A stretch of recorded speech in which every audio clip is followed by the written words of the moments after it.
सत्संग जी, प्यार से कहना धन्यकार जी। बेंगलुरु में सभी जहाँ साउथ इंडिया के राज्यों से ये समागम का आनंद ले रहे हैं और मन में भाव वही जो हमेशा एक भक्त के इस निराकार के प्रति होते हैं कि इस निराकार के साथ और गहराई में जुड़ा जाए, इसको दिल में और बसाया जाए, हर समय इसी के साथ अपने मन को जोड़ के रखा जाए और फिर मन में वो भाव सुकून का, भक्ति का, आनंद का, वो एक सुकून की बात विश्वास पे आधारित। और ये विश्वास भी तभी जब इस परमात्मा, इस निराकार के दर्शन साक्षात पहले करके फिर इससे प्यार करके, तो ये सुकून जैसे अभी जिक्र भी हो रहा था कि कुछ पलों का सुकून नहीं, ये तो ताउम्र का सुकून, हमेशा रहने वाला, जो परिस्थिति से जुड़ा नहीं है, जो हमारी सोच विचार कभी नेगेटिव कभी पॉजिटिव उससे जुड़ा नहीं है। ये सुकून तो बस है क्योंकि परमात्मा है और परमात्मा से प्रेम है, तो ऐसा ही सुकून हमेशा के लिए कायम दायम रखें। मन में इस परमात्मा को रखने से ये पॉसिबल होता है। जैसे एक कहानी में भी एक इंसान अपने परिवार के साथ किश्ती में एक नदी के एक पार से दूसरे पार जा रहा और वहीं तूफान आने पर ये किश्ती अब ज़ोर से हिलती है और वहीं वो इंसान को उसके घर वाले कहते हैं कि अभी शायद किश्ती पलट जाएगी, बहुत बेचैनी हो रही है, एक क्या ही हो रहा है, हम गिर जाएंगे, शायद पानी में डूब जाएंगे, यही अंत हो जाएगा। और वहीं उस इंसान के चेहरे पे कुछ भी एक ऐसी बेचैनी नहीं, वो अपने सुकून में उसी तरह मस्त, वही एक्सप्रेशन, वही बॉडी लैंग्वेज के कुछ जैसे स्मूथ पहले थी वो राइड, वो एक पानी जैसे पहले स्थिर, और अब तूफान आने पर भी वो चेहरा वैसे ही जैसे वो स्थिर पानी के वक्त था। और अब वो पत्नी पूछती है उससे कि ये इतना डामाडोल हो रही है किश्ती और आप कैसे अभी भी इतने ही उसी तरह हो जैसे पहले थे, ये बेचैनी क्यों नहीं आपको सता रही। और फिर वो इंसान एक झटके में उस अपनी पत्नी को एक उसके नज़दीक आके एक डराने की तरह एक कोई शार्प ऑब्जेक्ट होता है जो उसके गर्दन पे रख देता है और पत्नी वैसी की वैसी ही रहती है, बिल्कुल घबराती नहीं है, बिल्कुल डरती नहीं है।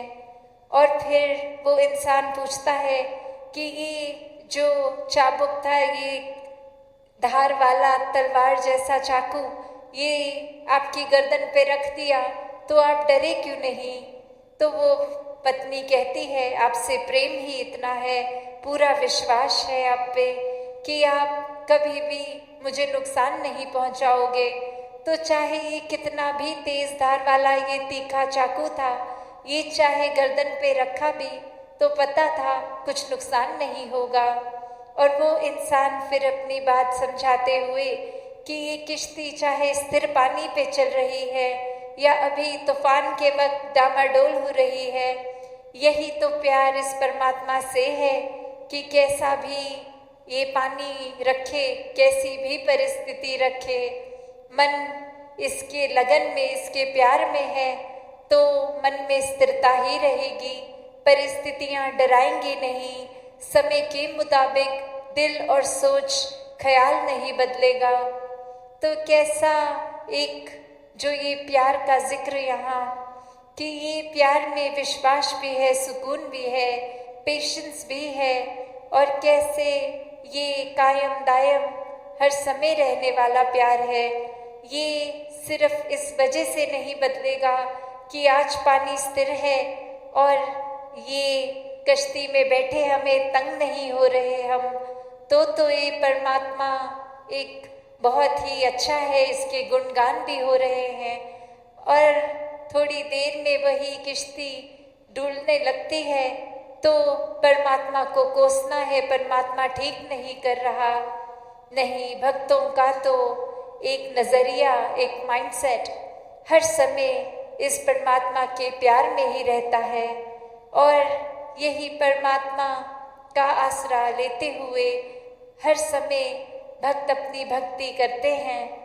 और वो भक्ति फिर किसी डर से नहीं जुड़ी होती, भक्ति वो किसी चाहत, कोई इच्छा, कोई लालच से नहीं जुड़ी होती। वो प्यार है, वो अनकंडीशनल लव है इस परमात्मा के प्रति। और जब ऐसा ही प्यार इस परमात्मा से होता है तो इस परमात्मा की बनाई हुई सभी चीज़ों से हो जाता है, सभी इंसानों से हो जाता है। फिर भेदभाव मन के खत्म हो जाते हैं, सभी अपने लगते हैं। हर कोई ये परमात्मा का साक्षात रूप दिखता है।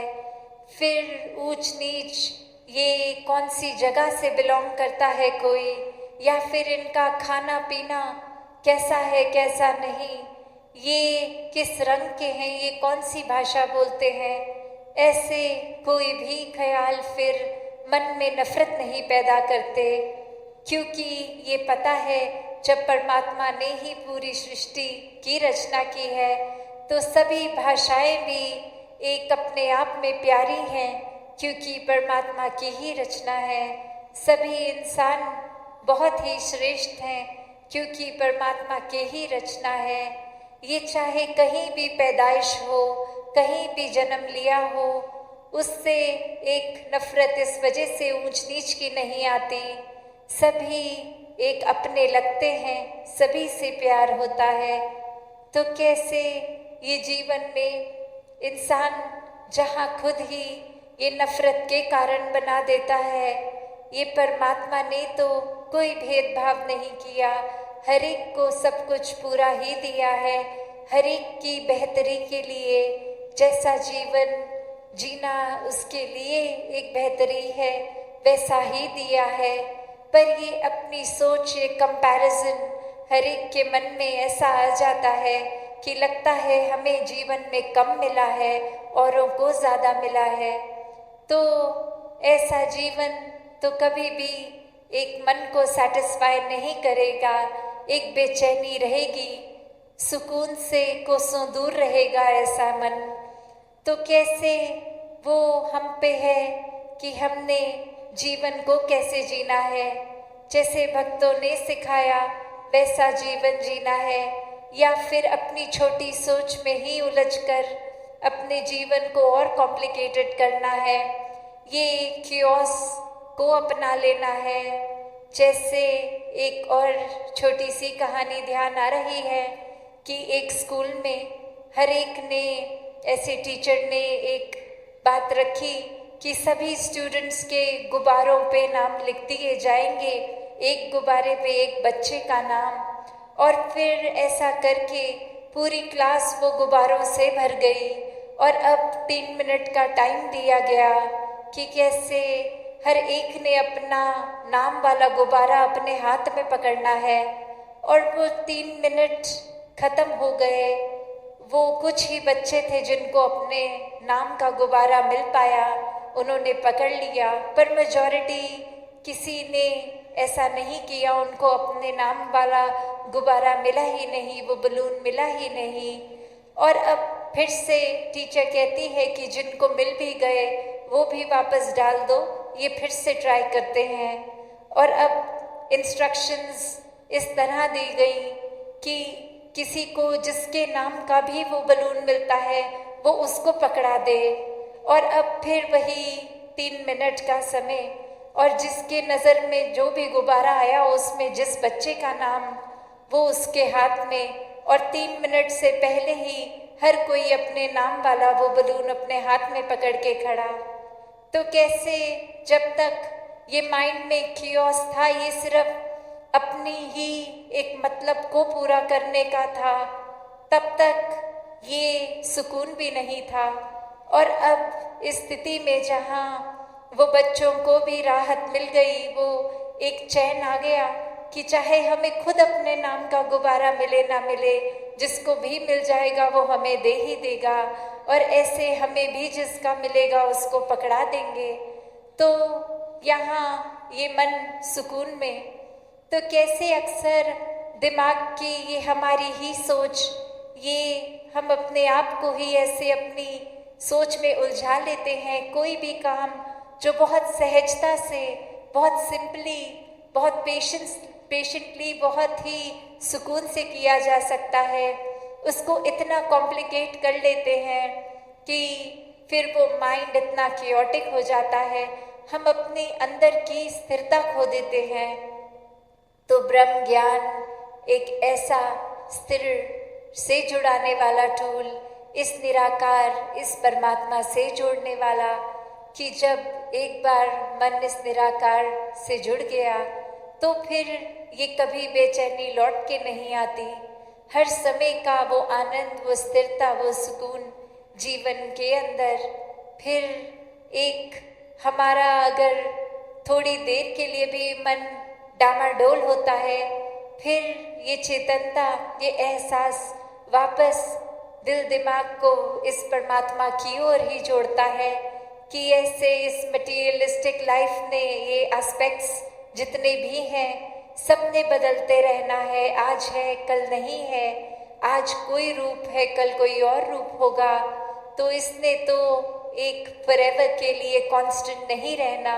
तो मन ऐसी जगह पे ना जोड़ा जाए, बल्कि इस निराकार के साथ जोड़ा जाए जो एक कांस्टेंट है, जो एक पूर्णता से एक लौटती एकमात्र ही सच्चाई है, जो हर समय सच था, आज भी है, आगे भी रहेगा, जो समय के साथ सच्चाई बदलती नहीं है। तो ये मटीरियलिस्टिक दुनिया मुबारक है, इसमें रहना भी है, इसमें वस्तुओं का उपयोग भी करना है, रिश्ते नातों को और गहरा करना है, हर एक के साथ एक एमिकेबली, एक बहुत ही तालमेल के साथ रहना भी है। पर इतना ये मटीरियलिस्टिक दुनिया में उलझना नहीं है कि अपने मूल को, इस परमात्मा को ही भूल जाएं और बिल्कुल समय एक अपने मन को इस परमात्मा से अलाइन करने का ना निकालें।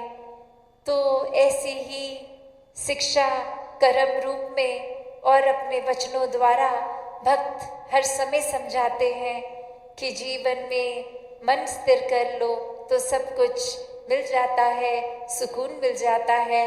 और फिर ये समझ आ जाता है कि किसी भी चीज़ के पीछे एक हद तक दौड़ा जाए तो ही ठीक है, वरना वो एक एम तो उस वस्तु से, उस ड्रीम को पूरा करके सुख का है, पर वो जर्नी ही हम इतनी खराब कर लेते हैं, कितने खुद को स्ट्रेस देके, टेंशन देके।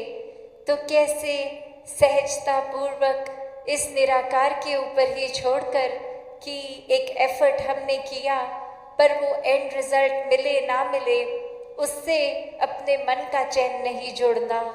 जब एक स्थिर परमात्मा के साथ मन जोड़ लिया तो फिर रिजल्ट कुछ भी हो वो हमारे लिए सुकून ही है। तो ऐसा जीवन हर कोई जीता जाए। ये सेवा, सुमिरन, सत्संग से हर कोई जुड़ते हुए इस निराकार को हर समय के लिए मन में बसा के अपने जीवन को चलाएं। सात संगत जी, धन निरंकार जी। सात संगत जी, प्यार से कहना धन निरंकार जी। आज जहाँ संतों महापुरुषों ने सत्संग के दौरान अनेक पहलू पे ये ध्यान दिलाया कि जो सच है वो तो सदैव रहने वाला ही सच है, उसमें तो कोई भी चीज़ बदलती नहीं। पर ये जो दृष्टिकोण है हमारा, ये नज़रिया, ये पर्सपेक्टिव, ये ज़रूर अलग हो जाते हैं अनेकों बार। और उसी तरह कैसे चाहे बात फिर वो एक सच्चाई की हो तो वहाँ धर्म की भी बात रहती है, क्योंकि ये धर्म क्या है, ये सच्चाई, ये ब्रह्म ज्ञान, जो ना बदलता है। ये युगों युगों से वही रहा और आगे भी इसने यही रहना है। कैसे फिर वो जो बात आती है कि जब सिर्फ एक सच्चाई, जो बाबा जी भी अक्सर अपने विचारों में एग्जाम्पल दे के समझाते थे कि अगर एक देश में दिन है तो दूसरे में उस समय रात हो सकती है, वो टाइम जोन्स अलग हो सकती हैं, तो फिर ये सन, ये मून, ये भी उस तरह रात और दिन का पहलू, ये भी सच्चाई उस समय की एक देश की तो हो सकती है, पर वो एक परमानेंट सच्चाई नहीं, क्योंकि हर देश में वो सच्चाई लागू नहीं है।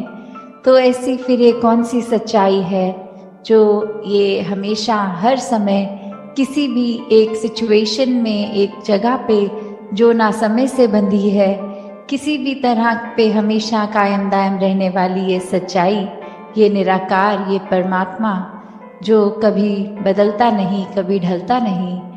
तो कैसे इस तरह जब हम एक सच्चाई की बात करते हैं तो वहाँ धर्म, और ये धर्म क्या है, जैसे हम सुनते भी हैं, गाते भी हैं एक सेवा के जब भाव में कि मानवता है धर्म हमारा, हम केवल इंसान हैं। तो जब मन में ये सच्चाई ठहर जाए तो कैसे फिर ये मानवता के लिए ही अपना जीवन अर्पित, समर्पित कर देते हैं हर कोई।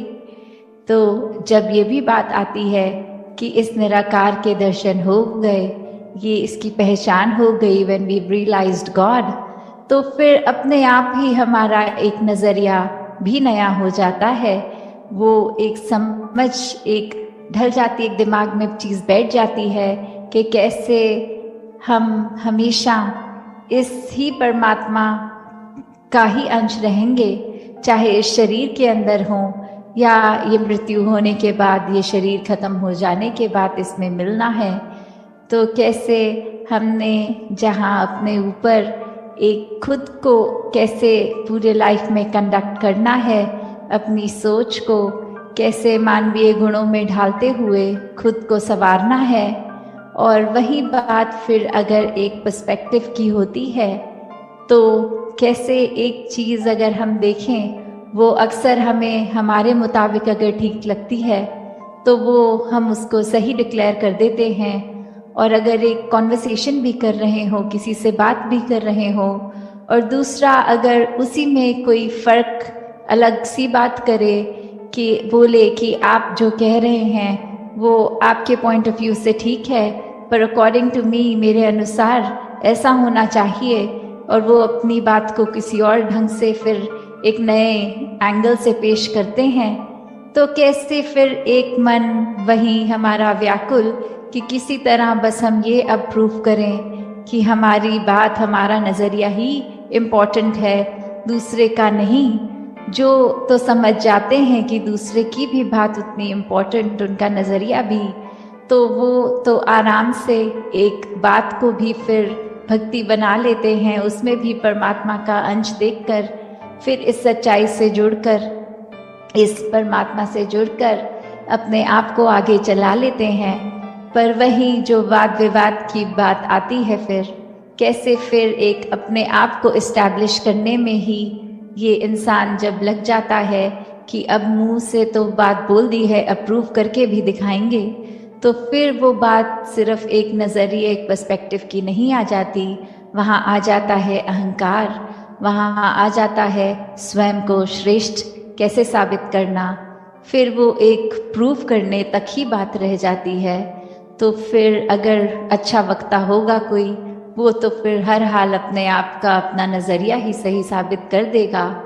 तो बात सिर्फ ये नहीं कि सामने वाला कितना अच्छा बोल सकता है, हो सकता है उसको भी अच्छा बोलना आता हो, पर वो बात ये समझ जाए कि कुछ भी कह लेंगे, ये दूसरे इंसान के बात समझ नहीं आने वाली, तो अपनी एनर्जी और टाइम वेस्ट ना किया जाए, खुद को ही चुप कर दिया जाए और दूसरे के हाँ में हाँ कर दी जाए। तो कैसे फिर वही बात कि जो बहुत अपने आप को चतुर समझते हैं, असल में वही मूर्ख होते हैं। तो कैसे स्वयं को जब हमने ये अपने मन में ही श्रेष्ठ इतना बना लिया, तो फिर ये क्या हमें और किसी का नज़रिया समझ में आएगा। क्योंकि एक बात इतनी सिंपल सी कि अगर हम कुछ ही मानवीय गुणों पे भी अगर ध्यान दें तो ये जो love, compassion, peace, tolerance, respect, trust, ऐसे बेसिक जो बातें होती हैं, जो एक लिंगों में भी हमें अगर बात कर रहे हैं तो शायद बोलना भी नहीं पड़ता, वो एक मोतियों की तरह शब्द ये वाले 1 by 1 आ ही जाते हैं होठों पे, ज़बान पे। पर अगर फिर हर एक शब्द की गहराई में उतरेंगे तो प्यार कब हो पाएगा, वो लव का शब्द, वो वहाँ पे रिस्पेक्ट और ये ट्रस्ट साथ ही होता है।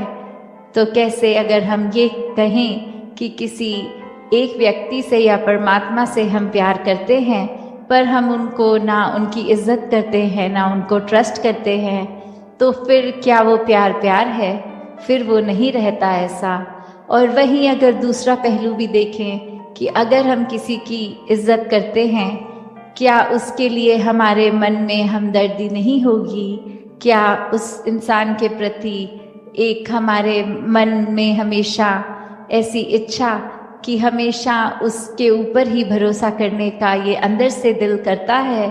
और कितनी बारी फिर ऐसा संसार में भी हम देखते हैं कि सब बोलते हैं कि हमारे साथ तो हमेशा बुरा होता आया है, पर एक सर्टेन इंसान ये जब जीवन में आया तो जीवन बदल गया, हमें भी वो प्यार का एहसास हुआ, वो एक ट्रस्ट का एहसास हुआ। तो कैसे फिर हर एक में हम में वो पोटेंशियल है कि हम पूरे संसार में प्यार बांट सकें। हम सब में वो एक है निरंकार द्वारा दी गई ये जिस भाव से हम दूसरे के साथ पेश आते हैं, तो हमें जहाँ निरंकार का किया गया हर पल, हर एक जीवन में घटती हुई चीज़, ये डिसीजन सराखों पे खुशी खुशी रखना है। वहीं एक अपनी सोझी जो परमात्मा ने दी है, उसमें भी हमें खुद को किस तरह एक ढालना है कि हर एक के काम आ सकें। अपने दिल को इतना साफ बनाना है कि फिर चाहे एक वो दिल हो या आईना, फर्क नहीं होना चाहिए। ये अंदर बाहर से कैसे हैं, वो एक रस वाली बात, ये दिल दिमाग में ये फर्क ना होने वाली बात। तो दासी अब घड़ी देख रही है और इससे ज़्यादा कुछ और बोल नहीं पाएगी। इन्हीं शब्दों से आज्ञा लेके यही कामना कि हर कोई सेवा, सिमरन, सत्संग करता चला जाए और अपने आप को इस निराकार का ही बना ले पूरी तरह। चाहे वो शरीर तो सेवा कर सकता है, पर मेन बात कि वो मन भी सेवा करे। वो शरीर तो सत्संग अटेंड कर सकता है और कानों में अच्छी बातें डाल सकता है, पर वो मन सच्ची बातें स्वीकार करके उन पर चल सके। ये जो सिमरन भी है, ये भी अपने आप में सिर्फ शब्द ना रह जाए, पर अपने आप को सच में इस निरंकार से जोड़ने का ही इसका प्रयोग किया जाए। दातार सभी पे कृपा करे। तो हर जगह, हर वक्ता, हर स्थान पे बस ये सत्संग में जो निचोड़ की बात करें तो वो यही है कि इस गुरु को, इस निरंकार को पाया जा सकता है। और हम अगर इस ह्यूमन बॉडी में आए हैं तो उसका मकसद सिर्फ यही है कि जहाँ बाकी चाहे एनिमल्स को ले लें या और कोई जूनी ले लें, उनके अंदर वो समझ नहीं होती, जिससे वो अपने आप का अस्तित्व कि वो कहाँ से आए हैं, ज़िंदगी किस पर्पस के लिए है, और आगे जब ये ज़िंदगी, ये नश्वर शरीर ख़त्म हो जाएगा तो क्या होगा। तो ये सब जो है, ये हम चाहे कोई भी पुराने शास्त्रों को उठा लें या अपने दिमाग से भी अगर लॉजिकली एनालाइज करके देखें तो यही पता लगता है कि इसी का जो परमात्मा रूप है, ये जो एंडलेस है, ये कतरे कतरे में है, और हम जो आत्मा हैं वो उसी की अंश हैं। तो अगर हम इस जिंदगी में जीते जीते ही इस निरंकार का असली रूप पहचान सकें, ये वही ब्रह्म ज्ञान है जो कुरुक्षेत्र के मैदान में श्री कृष्ण जी को मिला। ये वही ब्रह्म ज्ञान है जो रविदास जी कबीर जी, मीराबाई जी, तुकाराम जी इत्यादि बहुत ही संत हैं हिंदुस्तान में भी और बाहर भी, जिनके नाम गिनने पे आए तो ख़त्म हो जाएगा समय। तो वो सबके जीवन में ऐसा ये क्या था जो उनको बाकी इंसानों से अलग ही थोड़ा सा ऊपर एलिवेटेड, श्रेष्ठ माना जाता था। हाँ जी। இந்த பொங்கல் நல்வாழ்த்து கொடுத்து மாதாஜி என்ன சொல்கிறாங்கன்னா, இந்த லீவான நாள்லேயும் உங்களுக்கு விடுமுறையான நாள்லேயும் நீங்கள் எல்லோரும் வீட்டில் இருந்திருக்கலாம், இல்லாட்டி நண்பர்களோட உங்கள் டைம் ஸ்பெண்ட் பண்ணியிருக்கலாம். ஆனால் நீங்கள் வந்து சத்சங் ரூபத்தில் வந்து இதை கொண்டாடணும்னு விரும்பினீங்க. இங்கே வந்ததில் எனக்கு ரொம்ப சந்தோஷம். அதே போல் மாதாஜி சொன்னாங்க, மகாபுருஷர் வந்து ஒரு வருடமும் சென்னை வரணும்னு கேட்டாங்க. ஆனால் இந்த வருடத்துலேயே இது 2வது முறை சென்னை தமிழ்நாடு வரா மாதிரி இருக்குன்னு சொன்னாங்க. அதே போல் சாத்சங்கத்து இந்த சத்சங்கம் வரதுக்கு ஒரு முக்கியமான காரணம் என்னென்னா, குரு நிரங்கார் என்கின்ற இந்த பரம்பொருளை தெரிஞ்சுக்கிறதுக்கு தான் சாத்சங்கத். இப்போ மற்ற ஜீவனங்கள்லாம் பார்த்தோன்னா, இந்த மிருகங்கள்லாம் பார்த்தோன்னா, அவங்களுக்கும் இந்த மனிதர்களுக்கும் இருக்கிற ஒரே வித்தியாசம் என்னன்னா, நம்மளால புரிஞ்சுக்க முடியும், நம்மளால உணர முடியும். அதே உணர்ச்சி வச்சு தான் இந்த நிரங்கார், இந்த பரம்பொருள், எல்லோருக்குள்ளேயும் இருக்கிற இந்த பரம்பொருள், ஒரு பொருட்குள்ளேயும் இருக்கிற இந்த நிரங்கார உணர்ந்து நம்ம வாழ்க்கையை வாழணும். அதே போல் தான் சாத்சங்கத் இதே ஞானத்தை தான் குருக்ஷேத்திரத்தில் அர்ஜுனனுக்கும், அதே போல ரவிதாஸ் ஜி, மீராஜி மற்றும் பல சந்துக்கும் குரு கொடுத்துருக்காரு. இந்த ஞானம் இருந்ததுனால தான் அவங்க வாழ்க்கை வித்தியாசமாகவும் ரொம்ப அழகாகவும் இருந்ததுன்னு மாதாஜி சொல்ல வராங்க जी। जिस तरह ये देखा जाता है कि अगर अभी जिक्र भी जिस तरह हुआ कि एक अंधकार रूपी कमरा है, तो उसमें चाहे कितना भी घना अंधेरा हो, सिर्फ एक छोटी सी कैंडल लाइट, एक वो छोटी सी आग इतनी रोशनी कर देगी, एक दीप इतना रोशनी कर देगा कि वो सालों साल का घना अंधेरा एक क्षण में जिस तरह वो अंधेरा नहीं रह जाता, वो उजाले का संग कर लेता है। तो इसलिए सब कुछ साफ साफ नज़र आने लगता है। इसी तरह जीवन में अगर हम इस निरंकार को जान लें, सबसे पहले यही है, जिस तरह मिशन का नारा भी है, एक को जानो, एक को मानो, एक हो जाओ। तो ये एक क्या है? ये एक इसी निरंकार को, चाहे हर धर्म में इसको नाम अलग दिया गया है, कोई गॉड कहता है, कोई वाहेगुरु जी कहता है, कोई अल्लाह कहता है, कोई राम कहता है तो अंश में परमात्मा, ये निरंकार जो एक ही है। तो जब तक हम इस एक को जानेंगे नहीं, तब तक हम एक को मान भी नहीं सकते, क्योंकि ये तो नेचुरल सी बात है कि अगर हम किसी को जानते जब तक नहीं है, तब तक उसको मान भी नहीं सकते। तो एक बार इसको जानना, इस ब्रह्म ज्ञान की प्राप्ति करनी ही सबसे ज़रूरी है, तभी हम मान भी पाएंगे और अंत में एक हो जाएंगे, कि इस एक में ही इकमिक हो जाएंगे।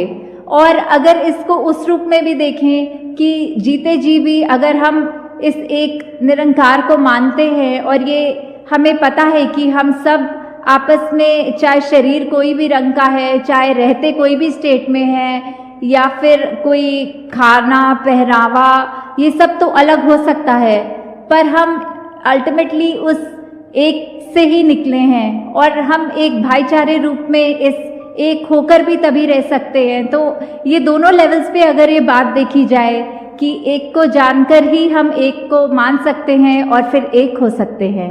हाँ जी। ஒரு வீட்டில் இருட்டு, எவ்வளோ இருட்டு இருந்தாலும், எவ்வளோ வருஷங்களாக இருட்டு இருந்தாலும், ஒரு சின்ன தீபம் ஏற்றுறதுல பல வருடங்களான இருட்டு போயிடுது. அதே போல தான் சாத்சங்கத்து இந்த நிரங்காரோட ஞானம், அதே போல தான் இந்த பிரம்ம ஞானம். இந்த பிரம்ம ஞானம் நமக்கு எப்போ கிடைக்கிறதோ நம்ம வாழ்க்கையில் இருக்கிற எல்லா விதமான இருட்டும் போயிடும். இந்த பிரம்ம ஞானத்தை எடுக்கும்போது அந்த மிஷனில் சொல்கிற மாதிரி சாத்சங்கத்து ஒன்றை அறிந்து, அந்த ஒன்றை புரிந்து, சாத்சங்கத்து ஒன்றை அறிவது உண்டு, அதுக்கப்புறம் அதை புரியுது. அறிந்தால் மட்டும்தான் அதை புரிஞ்சுக்க முடியும். அதை புரிஞ்சதுக்கப்புறம் இந்த ஒன்றாவே ஆயிட வேண்டியது சாத்சங்கத். அதுதான் சாத்சங்கத் நம்ம எல்லாருமே செய்யணும். நமக்கு எப்போ இந்த விஷயம் தெரிஞ்சிருச்சோ, இந்த உடை, நம்ம சாப்பிட்றது, இதெல்லாம் பார்த்து நம்ம ஒருத்தருக்கு ஒருத்தர் வேறுபாடு வச்சுக்க மாட்டோம். இந்த வேறுபாடெல்லாம் தாண்டி நம்ம மனித வாழ்க்கையை வாழுவோம் சாத்சங்கத். அப்போதுதான் சாத்சங்கத் இந்த கடவுளை அறிஞ்சாதான் சாத்சங்கத் நம்மளால இந்த கடவுளை வேண்ட முடியும்னு மாதாஜி சொல்றாங்க जी। जिस तरह हम बचपन से ही ये उदाहरण भी सुनते आए हैं कि, और कॉमन सेंस वाइज भी अगर हम सोच के देखें कि एक पानी को अगर हमने उबालना है तो हमें क्या क्या वस्तुएं चाहिए होंगी। हमें जल चाहिए होगा, हमें गैस या लकड़ी चाहिए होगी और आग चाहिए होगी, और सबसे ज़रूरी चीज़ एक वेसल चाहिए होगी जिसमें हम वो पानी को डालेंगे। अगर हम ये सोचें कि अगर आग ने ही उस पानी को उबालना है तो हम आग जला के डायरेक्टली अगर उस लकड़ी पे पानी फेंक कर देखें तो वो उबालेगी तो क्या, उसने उस आग को ही बुझा देना है पानी ने। तो ये जो एक कंटेनर है जिसमें हम पानी डालते हैं और फिर आग का इस्तेमाल करते हुए हम देखते हैं कि कैसे वो पानी उबल रहा है, तो ये जो कंटेनर जो मीडियम है उस पानी को होल्ड करने का, वो ही बहुत ही महत्वपूर्ण बात है इसमें पूरे में गौर करने वाली, कि किस तरह एक कंटेनर की वजह से ही हम पानी को एक जगह पर रखकर और उसको उबालकर उसकी देख सकते हैं कि कैसे हो रहा है। उसी तरह जीवन में हमें जब तक एक सच्चा संत नहीं मिलता, जब तक हमें यही नहीं पता कि भटकाने वाले कौन हैं और हमें सही मार्ग दिखाने वाले कौन हैं, एक वो ऐसा सच्चा कंटेनर नहीं मिलता जब तक, तब तक हम एक दूसरी अपनी एक स्टेट से दूसरी तक नहीं पहुंच सकते। जैसे हमारा मन है जो एक टाइम नफरत करता है और जैसे ही हमें एक संत का संग मिल जाता है तो कैसे ही वही दिल जो मन में नफरत रख रहा था अब उसने अपनी स्टेट बदल ली और वो प्यार करने लग गया। हाँ जी, சாசுங்க நம்ம கேள்விப்பட்டிருக்கோம், ஒரு தண்ணியை நம்ம சூடு பண்ணணும்னா அதுக்கு நெருப்பு, பாத்திரம், அதே போல் சாசுங்க தண்ணியை வேணும். இப்போ இந்த நெருப்பில் ஸ்ட்ரெயிட்டாக நான் தண்ணியை ஊற்றிட்டு இந்த சூடு பண்ணணும்னா அது என்னால் முடியாது. அது கண்டிப்பாக அந்த பாத்திரம் வேணும். அந்த பாத்திரம் எவ்வளோ முக்கியமான ஒரு விஷயம் அந்த இடத்துல. அதே போல் தான் சாசுங்க நம்ம வாழ்க்கையில் பல நண்பர்கள், பல ஆட்கள் நம்ம வாழ்க்கையில் வராங்க. ரொம்ப முக்கியமான ஒரு பாத்திரம் என்னன்னா அந்த மாபுருஷர். நம்ம ஒரு மாபுருஷரை பார்த்து சந்திச்சதுக்கு அப்புறம் தான் இந்த உண்மை என்னங்கிற விஷயம் நமக்கு தெரியும். அவங்க தான் நம்மளை இங்கே கூட்டிகிட்டு வருவாங்க. அதுக்கப்புறம் தான் நம்ம இந்த உண்மையை புரிஞ்சுக்க முடியும்னு மாதாஜி சொல்கிறாங்க जी। जिस तरह अभी इस सत्संग के रूप में आप सब इतनी मर्यादा में बैठे हैं, इतने अपने उस कंडक्ट में बैठे हैं कि हम ध्यान से जो भी बातें आ रही हैं उसको सुन भी रहे हैं, उसको ग्रहण करके, पर बात सिर्फ वो नहीं है कि सत्संग का जो रूप है वो यहाँ पे सीमित हो जाएगा। इसके बाद जब हमने घरों को जाना है तो क्या जो आज यहाँ पे सीखा वो हम अपने जीवन में इम्प्लीमेंट कर रहे हैं कि नहीं, ये हर एक को इधर आए आज ये सोचना है कि किस तरह ना कि सिर्फ बस सुने ही पर अपने मन में वो अच्छी बातों को डाल लें ताकि जो जीवन है आगे चलने वाला वो अंधकार में ना रहे।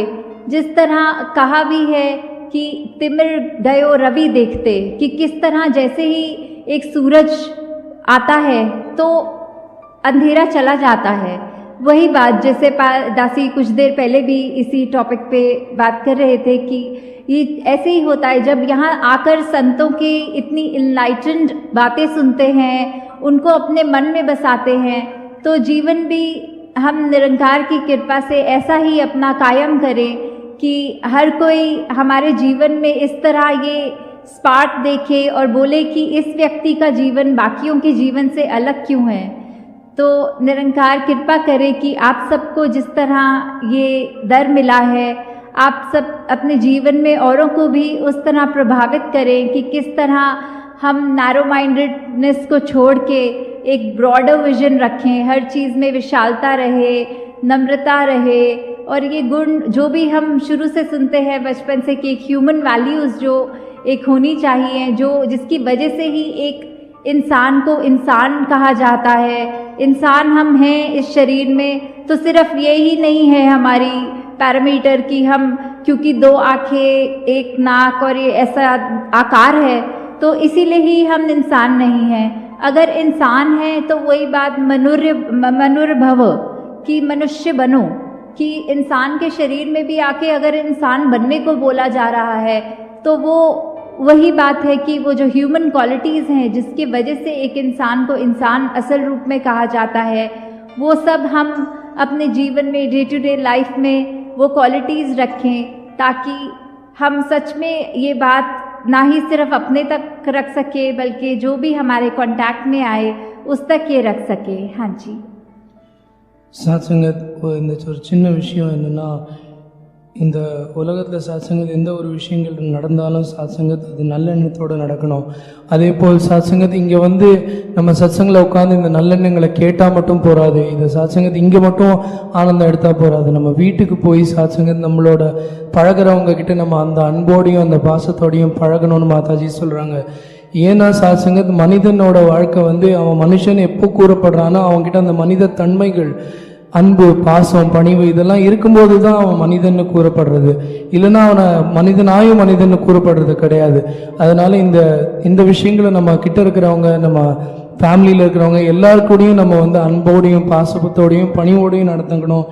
அதே போல் இதெல்லாம் நடந்துக்கிட்டால் மட்டும்தான் சாத்சங்கத் நம்மளை மனிதர்கள்னு கூப்பிட முடியும்னு சாத்சங்கத் மாதாஜி சொல்கிறாங்க. ஜி, दिल्ली से तो निकले हुए 1 महीने से ऊपर हो चुका है, जिसमें राजस्थान, महाराष्ट्र, कर्नाटका, तमिल, केरला और भी अन्य कुछ जगहों को कवर करने का मौका मिला। और आज इधर फिर से तमिलनाडु आके आपके चरणों में रहकर भी बहुत जहाँ खुशी है वहाँ, और अभी आगे भी है कुछ दिनों का टूर, और उसके बाद 29 जनवरी को वापस दासी ने दिल्ली जाना है। तो उसी तरह आपका हर जगह जहाँ भी सत्संग हुई है, यही भाव जो है वो देखकर दातार से यही अरदास निकलती है कि ये सत्संग रूप जो आपका है आज इस पंडाल में तक सीमित है। निरंकार कृपा करे कि आगे से आगे एक दूसरे को उत्साह देते हुए हमने इस संगत में भी इजाफा करना है। साथ संगत जी, धन निरंकार जी।